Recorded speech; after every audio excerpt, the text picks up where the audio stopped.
For 23 years, Edmund Pierce served as the butler to the Blackwood family of Newport, Rhode Island.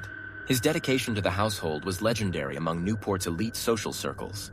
He anticipated every need, maintained absolute discretion, and kept the sprawling Victorian mansion running with clockwork precision, which made it all the more shocking when, in the summer of 2016, authorities discovered that Edmund Pierce didn't exist. The man who called himself Edmund Pierce was actually Thomas Reeves, a convicted felon who had spent the previous 2 decades systematically draining the Blackwood fortune through an elaborate scheme of forgery and identity theft.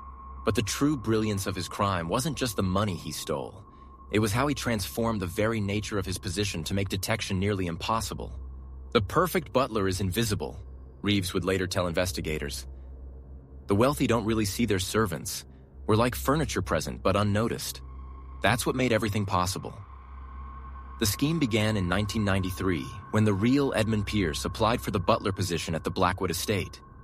Thomas Reeves, recently released from prison and working as a janitor at the employment agency, intercepted Pierce's application. He noted that Pierce had no living family and had spent the previous decade working in Europe. It was the perfect identity to steal. The real Edmund Pierce disappeared on his way to the job interview.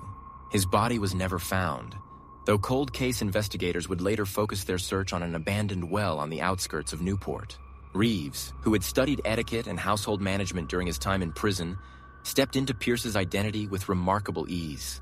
His attention to detail and seemingly selfless dedication to the family's needs quickly made him indispensable to Charles and Margaret Blackwood. The genius of it was how he used the family's own prejudices against them, explained Detective Sarah Chen, who led the investigation. The Blackwoods prided themselves on maintaining old-world standards. They wanted a butler who knew his place, who never questioned their decisions. Reeves played that role perfectly while using their assumptions to hide in plain sight. Over the years, Reeves gradually assumed control of household accounts, correspondence, and even investment decisions. The Blackwoods, who viewed financial details as beneath their dignity, were happy to delegate these responsibilities to their trusted butler.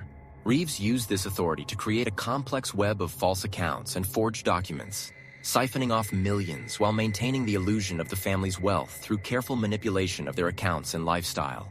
The scheme might have continued indefinitely if not for the Blackwoods' grandson, James, who returned from business school in 2016 with fresh eyes and modern sensibilities.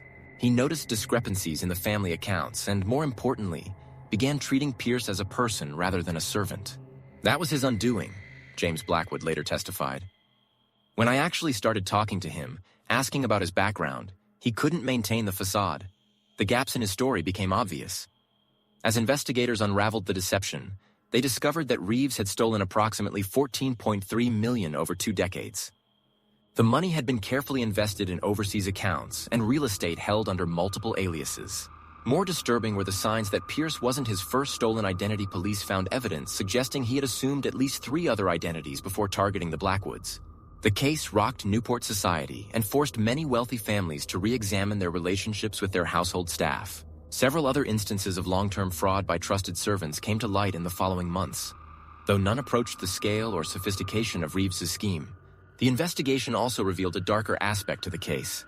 Margaret Blackwood's declining health over her final years, which the family had attributed to age, showed signs of chronic low-level poisoning. While prosecutors couldn't prove Reeves's involvement, investigators suspected he had slowly poisoned her to prevent her from noticing changes in the household's financial status. Thomas Reeves was sentenced to 30 years in federal prison for fraud, identity theft, and related charges. He maintained his dignified butler's demeanor throughout the trial, reportedly bowing slightly to the judge before being led away. The case became known in law enforcement circles as the Butler's Game, and is now used as a case study in how criminals can exploit social blind spots and class assumptions. The Blackwood family, their fortune largely recovered through asset seizures, still maintains their Newport estate. They no longer employ a butler. Perhaps the most chilling aspect of the case emerged during Reeves's final interview with investigators. When asked why he chose the Blackwoods, he replied with the same quiet dignity he had shown as their butler. The truly privileged don't want servants who think, detective. They want servants who serve. I simply served them exactly what they expected to see. The real Edmund Pierce remains missing, one of many loose ends in a case that demonstrated how the greatest deceptions often succeed not through complex technology or force, but through our own willingness to see what we expect to see.